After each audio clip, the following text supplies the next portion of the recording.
Strange and Scary Mysteries of the Month, December 2017. Strange and Scary Mysteries of the Month is a compilation of the weird, disturbing, and downright baffling stories currently happening in our world. From UFOs and serial killers to ancient sites, mysterious creatures, and even ghosts.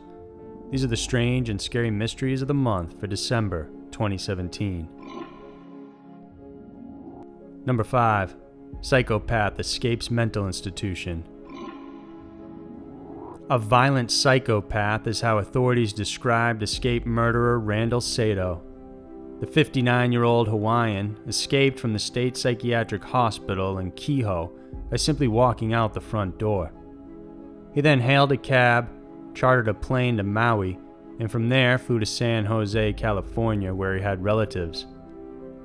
Saito was found not guilty by reason of insanity in the 1979 violent murder of Sandra Yamashiro. He had brutally shot her in the face with a pellet gun before mutilating her body with a knife. She was then dumped in a parking lot of a mall, and that's where authorities found her. What's most scary about the crime is that Saito had never met the victim before and said that he simply chose her at random. After being arrested, he was found legally insane and admitted to a state institution. Despite being a dangerous and unpredictable killer, he was given free access to the grounds provided he had an escort. It was discovered he had had sexual relations with at least 3 hospital staffers, who also provided him with a cell phone and even pornography. In 2003, Saito was the primary reason the Hawaiian Attorney General declared mental patients weren't entitled to conjugal visits after discovering that he had been given rides home for nearly 2 years so he could have sex with his wife. According to psychiatric evaluations, Saito fills all the criteria of a classic serial killer. He's been described by hospital workers as a charming and likable guy, but underneath it all, he suffers from sexual sadism and the need to perform necrophilia. During his disappearance, officials were warned not to approach him because he was unpredictable and considered very dangerous. Fortunately, just 4 days after he got away, he was apprehended again in California. The police had received a tip from a cab driver that recognized Saito and called it in. Authorities believed that he most likely had help when he escaped. No alarms were tipped off until several hours after he had disappeared. He was seen getting into a cab after leaving the hospital, where he was provided with a backpack with items like a cell phone and charger. Countless hospital staff have been put on mandatory break with no pay while the investigation continues, and they try and figure out exactly who's responsible for helping him get out. Saito is now facing a felony charge for escaping and hopefully will receive jail time. Number 4. Murder Island. Hailed as Australia's first ever massacre, Murder Island is one of the most intriguing maritime mysteries ever discovered, and recently, the massive grave sites were uncovered. The story starts with a Dutch merchant vessel named the Batavia. This huge ship sailed from the Netherlands hoping to reach Jakarta, Indonesia to buy spices and trade their wares. Laden with a huge supply of silver and gold for the purchases, the ship was headed by Francisco Pelsart and skipper Arian Jacobs. Unfortunately, the 2 men had a history of bad blood, which would ultimately trigger the demise of the entire ship. On October 17, 1628, the Batavia set sail on its maiden voyage. On board were more than 300 passengers, some on official business while others a part of the ship's crew. However, the tension on the ship began to rise and soon a mutiny plot was underway. Spearheaded by the skipper, who was joined by a bankrupt pharmacist, Geronimus Cornelis, the 2 hatched a plan to lead the Batavia off course before overtaking it. But before they had a chance to pull it off, the ship hit a reef and became incapacitated. The accident led to 40 people drowning, while hundreds of others managed to swim to nearby Beacon Island. Despite escaping the dangerous waters, the survivors' lives would only take a turn for the worse. Beacon Island is one of the many small islands dotting Australia's coast. There's little vegetation and zero fresh water. With hundreds stuck on the island and dwindling supplies, it was agreed a longboat would be sent out to help find rescue. Inside the boat were Pelsart and Jacobs, along with several other men. As the crew left to seek help, Jacobs' co-conspirator, Geronimus, hatched his own plan. His first move was to send out able-bodied men to a neighboring island under the pretense of looking for fresh water and food. As soon as they left, his reign of terror began. He took control of the food and water, ensuring everyone's lives would be at his mercy. From there, he and his men systematically killed hundreds of survivors, weeding out those that could oppose him. Geronimus believed that only 45 people could survive on the island long term, and so he killed everyone else without remorse. Hundreds were murdered over the span of 3 months, while some of the women were kept alive to serve as sex slaves. In the present day, archaeologists working to uncover the deaths on the island have so far found more than 125 skeletal remains of men, women, and children, most of whom showed signs of suffering a brutal death. Eventually, the mutineers were captured, tried, and hanged after Pelsart returned and overpowered them with the help of his men, as well as the able-bodied men that were sent to the other island. Number 3. Free Santoya Brown. In Nashville, Tennessee, Santoya Brown has already spent more than a decade behind bars. Her case was already controversial when it was first tried, and now with celebrities like Rihanna, LeBron James, and Kim Kardashian calling out for her release, more attention has finally been focused on her plight. Brown was only 16 years old when she shot and killed a man. She was a teen runaway at the time and was taken in by a pimp named Cutthroat who sold her for sex. After being fed drugs, repeatedly raped, and physically abused, she was pimped out to a 43-year-old man. He took her home, and that's where she saw a gun inside his cabinet. This made her nervous, and she resisted his advances until it appears he was reaching for something under his bed, and in a panic, she grabbed her gun from her purse and killed him. She then took some of his belongings in fear of returning to her pimp empty-handed.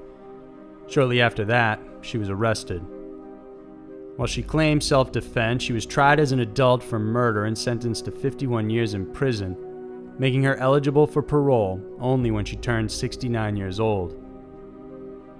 At a young age, Brown had suffered years of abuse at home, and a juvenile psychiatrist provided testimony that she had fetal alcohol syndrome.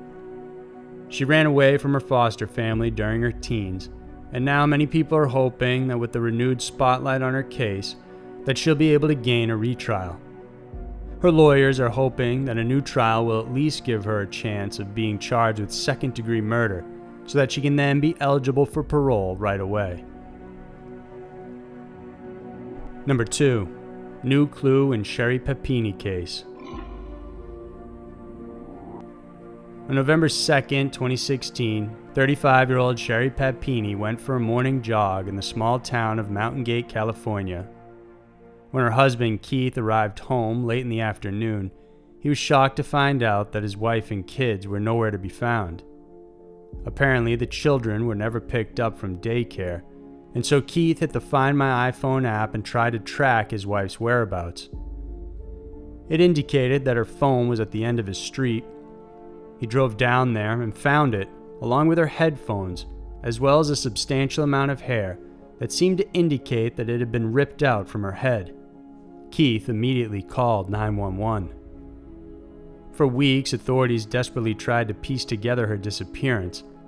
It wasn't until Thanksgiving Day, almost a month later, when she was finally found on the side of Interstate 5 in Yolo County, 200 miles away from where she was abducted. She had a 1/4-inch thick chain wrapped around her waist, clamps on her wrists, several bruises, as well as a broken nose. Her shoulder had been branded, a typical thing human traffickers do to identify their women. Her long signature blonde hair had also been cut to shoulder length. She was emaciated and weighed just 87 pounds when she was saved by a motorist she flagged down, who eventually called 911. According to Sherry, her captors released her by kicking her out of the car. She ran and headed for a nearby Jehovah's Witness church before realizing it was closed. As she ran, a video surveillance captured her image running in and out of the church area, and a few minutes later, she was rescued. Sherry was in shock, and it took more than a year before she was capable of describing her attackers. She recalled being taken by two Hispanic women, one of which was younger with curly hair, thin eyebrows, pierced ears, and had a thick accent. The other one was older with straight black hair with a bit of gray in it. But DNA evidence obtained pointed to a male and female contributor. Police haven't released where the DNA evidence was obtained from, as it could be crucial to the investigation once suspects are found. A $10,000 reward is being offered for information leading to the identification of the suspects. To date, over 600 tips have been received by the local county sheriff as the case continues to be investigated. Number 1. Killer Priest. On April 16, 1960, school teacher and former beauty queen Irene Garza told her mother she was heading to Sacred Heart Catholic Church in McAllen, Texas. 5 days later, her body was found dumped face down in a small canal. She had multiple bruises and had been strangled to death. Upon further investigation, it was discovered she had also been sexually assaulted. Irene was born in 1934. Her parents had run a successful business, allowing them to move to a more affluent part of the city. At school, she was the first Latina to become head drum majorette, and by 1958, she was crowned Miss All-South Texas Sweetheart and even the homecoming queen. By the 60s, she had become a second-grade teacher to children at an elementary school on the south side of town. On the night of her disappearance, several parishioners say that they had seen her in the church. When she didn't come home by the evening, her parents thought she had stayed for midnight mass. However, when she still didn't arrive by 3 a.m., her parents then decided to report her missing. 2 days later, a passerby found items belonging to Irene, including her left shoe, veil, and purse. Police and volunteers then instigated one of the largest searches for a missing person ever in the state. 3 days later, authorities finally found her body in a canal, several miles away from the other evidence. Physical evidence unfortunately had been washed away as her body had spent a considerable amount of time in the water. The main suspect in the case was Father John Fate because he was the last person to see her alive. Those at the church that night recall the priest was away from the sanctuary several times. Moreover, when the crime scene canal was drained, police found his photo slide viewer. His fellow priests also saw various scratch marks on his hands around the time of the crime. It was also unusual that he would take Irene to the church rectory for confession. Soon another incident of the priest attacking another woman while she was kneeling down in communion at another church popped up, and this occurred just 3 weeks before Irene disappeared. The priest entered a no contest plea and was fined just $500. Afterwards, he was sent to Assumption Abbey to lead a monastic life. While there, he confessed that he had killed a young woman, but the priest he confessed to never came forward with the information until years later. Despite all the evidence, Fate was never arrested, with people blaming the power of the Catholic Church for being able to keep things under wraps. It wasn't until February of 2016 when he was finally arrested, and on December 7th of 2017, he was put on trial and found guilty of killing Irene. The prosecution had requested for Fate to receive 57 years in prison, symbolic of the amount of time that had passed since the murder.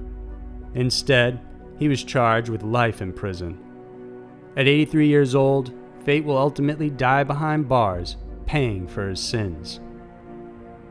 Every day, strange and scary stories are happening all around the world. These are just a handful, but there's still so much more to discover. If you enjoyed this video, then please support us on Patreon and remember to subscribe to our channel. We have many new scary mysteries coming out every single week that we're sure you'll enjoy.